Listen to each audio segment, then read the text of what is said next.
Bonjour Vincent Pathé, vous êtes donc candidat à l'élection municipale 2026 à Chambéry avec la liste Pacte. Est-ce que vous pouvez vous présenter, vous et puis le projet globalement pour ces élections municipales?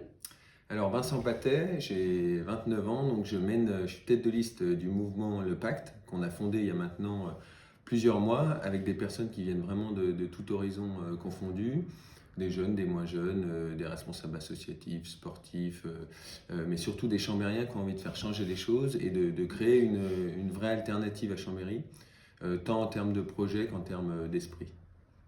Très bien. Et donc, vous, dans ce que j'ai pu lire de vous jusqu'à présent, il me semble, vous allez me dire si je me trompe ou pas, que vous insistez sur le côté voilà, de dépasser les clivages partisans, d'être aussi là pour essayer d'écouter, de prendre en compte l'avis des gens qui ne pensent pas comme vous. Et c'est quelque chose qui n'est pas si fréquent que ça, en fait, chez les élus. En tout cas, c'est ma perception de citoyenne, de revendiquer comme ça un positionnement transpartisan. Est-ce que vous pouvez m'en dire plus à ce sujet-là? Et notamment aussi, comment ça va potentiellement se matérialiser concrètement en termes de dispositifs si vous êtes élu à Chambéry? La question des clivages, c'est une question importante, des clivages partisans. Aujourd'hui, d'abord, je crois que l'ensemble des Français se sont rendus compte que la question des partis en tant que telle n'avait pas forcément de valeur ajoutée dans la mise en œuvre des politiques publiques, et de surcroît au niveau local où on le voit quand on a un aménagement à refaire, quand on a un club à soutenir, une association, la question d'où vous venez en termes de parti n'a pas fondamentalement beaucoup d'intérêt, ce qui n'empêche pas d'avoir un ancrage idéologique personnel, d'avoir un parcours et de le valoriser et d'en être fier. Après, la question, c'est comment aussi au niveau local, on arrive à se parler pour essayer de travailler pour le bien commun au sens noble du terme, c'est-à-dire pour recréer des consensus, pour éviter de dire, un coup blanc, un coup noir, et finalement il y a 50% de mécontents à chaque fois. Comment on arrive à trouver des équilibres? D'ailleurs, c'est tout le rôle d'un maire, qui essayer de trouver des équilibres, des consensus. Et moi, j'ai une formation d'abord dans les affaires européennes, ce qui m'a permis en fait d'avoir cette culture très différente de la culture nationale, de créer des compromis qui sont essentiels pour essayer de mener à une société apaisée, mais qui arrive quand même à avancer sur un certain nombre de projets de manière efficace. Ensuite, comment ça va se traduire, nous, très concrètement? D'abord, les gens votent sur la base d'un programme, et donc sur la base de l'adéquation entre les besoins et ce que l'on propose. Et puis, effectivement, quand on parlait de démocratie, j'ai proposé qu'on mette en place le référendum local.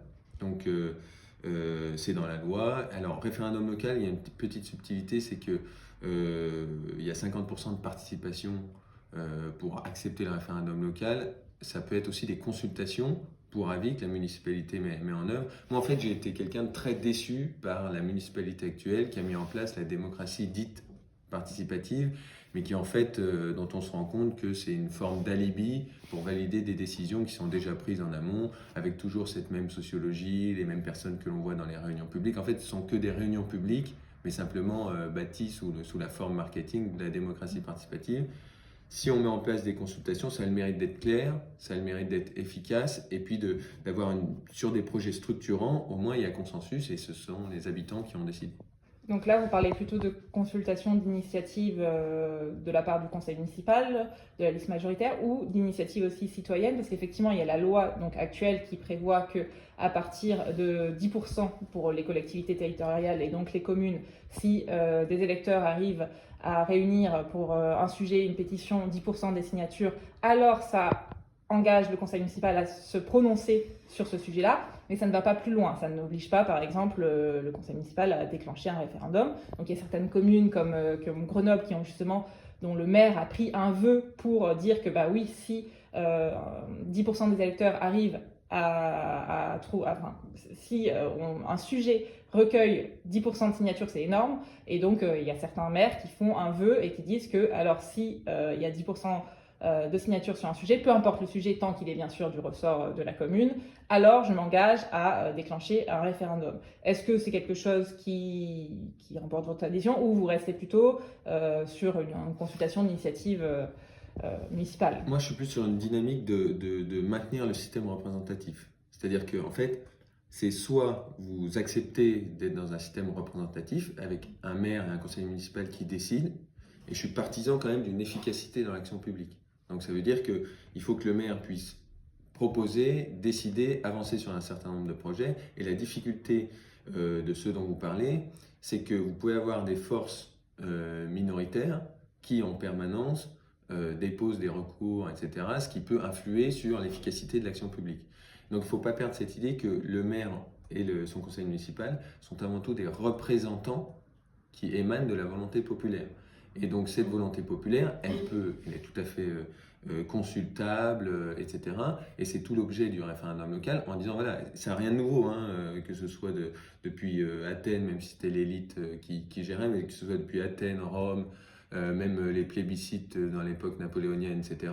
Il y a toujours eu cette volonté, même s'il faut la perfectionner, de consulter directement sur la base d'un projet choisi par la représentation.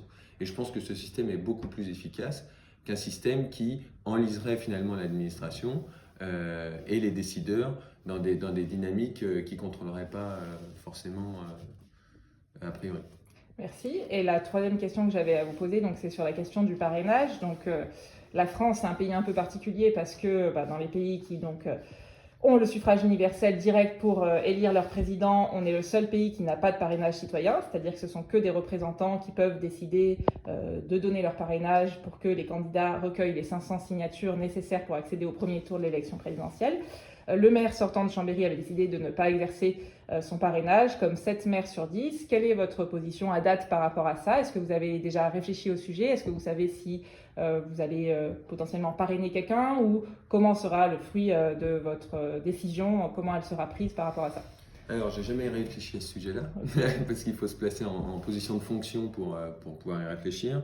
Je pense que c'est un système qui est relativement bon.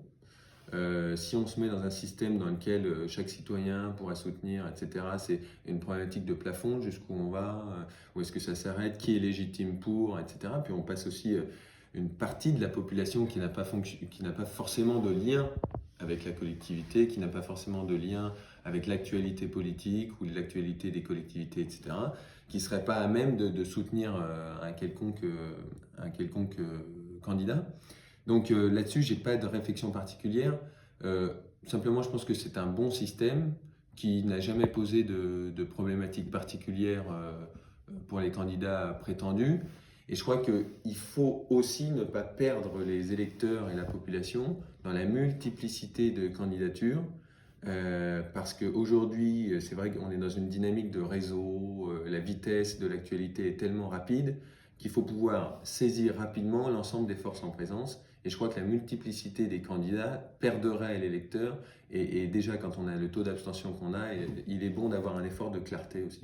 Donc, si je comprends bien, même si vous n'avez pas réfléchi directement au sujet, a priori, vous parrainerez, du coup, de ce que vous dites, parce que vous dites.